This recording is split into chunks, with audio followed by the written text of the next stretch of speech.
வெறும் 20 ரூபாங்க. பெரிய பெரிய கம்பெனியில் நீங்கள் போய்ட்டு வாங்கினீங்கன்னா ரேட் வந்து சாலிடாக 120 ரூபா சொல்லுவாங்க. இதே பட்டர் மாதிரி வலிக்கிட்டு வருது. ரம்ஜான் முடிகிற வரைக்கும் இந்த ஸ்ட்ரீட் ஃபுல்லாகவே களைகட்டும். இது வந்து மலாய் கட்லெட், இது வந்து பேட்டி, இது வந்து நார்மல் கட்லெட். கூட்டம் சும்மா பிச்சுக்கிட்டு இருக்குது. ஓப்பன் பண்ண அடுத்த 5 நிமிஷத்தில் செம்ம கூட்டம். ஸோ இது வந்து 50, 40 எல்லாமே பட்ஜெட் ஃப்ரெண்ட்லியாக வெறும் 30, 40 ரூபாய்க்கு இந்த வந்து சிக்கன் ஐட்டம்ஸ் தராங்க.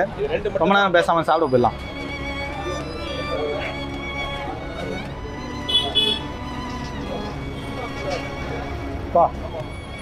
இது வந்து மலாய் கட்லெட் செம்ம டேஸ்ட்டாக இருக்குது. உள்ள செம்ம, அதான் மேலே செம்ம மொறுமொறுன்னு, உள்ள செம்ம சாஃப்டாக இருக்குது. சிக்கன் நல்லா கிரைண்ட் பண்ணியிருக்காங்க போல், அப்படியே பேஸ்ட் மாதிரி ஆக்கி நல்லா தட்டி பிரெட் கிரம்ஸ்லாம் வச்சு சூப்பராக பொரிச்சு கொடுத்துருக்காங்க. இந்த லேயரை எப்படி எக்ஸ்பிளைன் பண்ணுறதுன்னு தெரியல, அவ்வளோ டேஸ்ட்டாக இருக்குங்க. மாசி சமோசான்னு ஒன்று இருக்குது, கறி சமோசான்னு ஒன்று இருக்குது. மாசி என்னன்னு கேட்டால் அது சிக்கன் சமோசாவா, கறி சமோசா என்னன்னு கேட்டால் அது மட்டன் சமோசாவா. ஸோ ரெண்டுமே பார்க்க ஒரே மாதிரி இருந்தாலும் உள்ளே இருக்கக்கூடிய ஸ்டஃபிங் வேறு. ஸோ இது ப்ளஸ் நான் வந்து நோம்பு கஞ்சும் வாங்கியிருக்கேன். ஒரு சமோசாவுடைய ரேட்டு 10 ரூபா.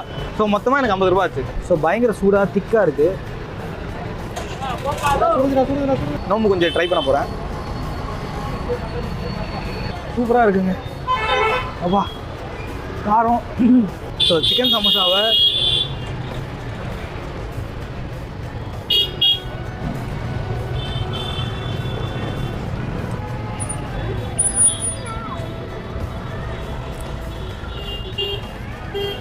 ஸோ சமோசா நார்மலாக டேஸ்ட் இருக்காங்க. அது வந்து ஆஹா ஓன்னு சொல்கிற மாதிரிலாம் இல்லை, நார்மலாக இருக்கக்கூடிய சமோசா தான். பட் நோம்பு கஞ்சி அல்டிமேட்டாக இருக்குது. மெயினாக அந்த நோம்பு கஞ்சி பார்த்தீங்கன்னா உங்களுக்கு பார்க்க ரசம் சாதம் மாதிரி தெரிஞ்சாலும் கறிலாம் கட் பண்ணி போட்டிருக்காங்க. காரசாரமாக இருக்குது. சாப்பாடு நல்லா கிரைண்ட் பண்ணி போட்டிருக்காங்க. அதான் கஞ்சினா எப்படி இருக்கும் அந்த மாதிரி. ஸோ அதோட இந்த சமோசா முக்கி இந்த இஃப்தார் டைமில் பார்த்தீங்கன்னா அங்கப்பர் நாய்க்கு ஸ்ட்ரீட்டே பயங்கர பரபரப்பாக செம்ம பிஸியாக இருக்குது. இது எப்போவுமே இந்த மாதிரி டைமில் மட்டும் பிஸியாக இருக்குமா, இல்லை எப்போவுமே இது பிஸியாக இருக்கும்?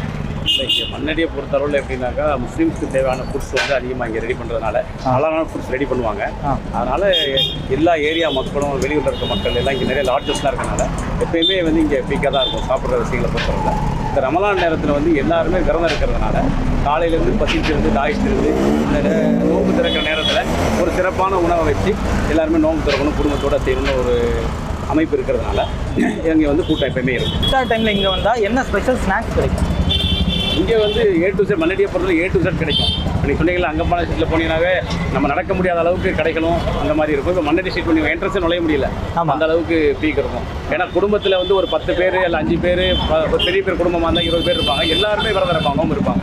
இப்போ அத்தனை பேருக்குமே நோம்பு இருக்கக்கூடிய ஸ்நாக்ஸ் வந்து வாங்கிடுவாங்க. மற்றபடி கஞ்சி வந்து பள்ளிவாசலில் வாங்கிடுவாங்க.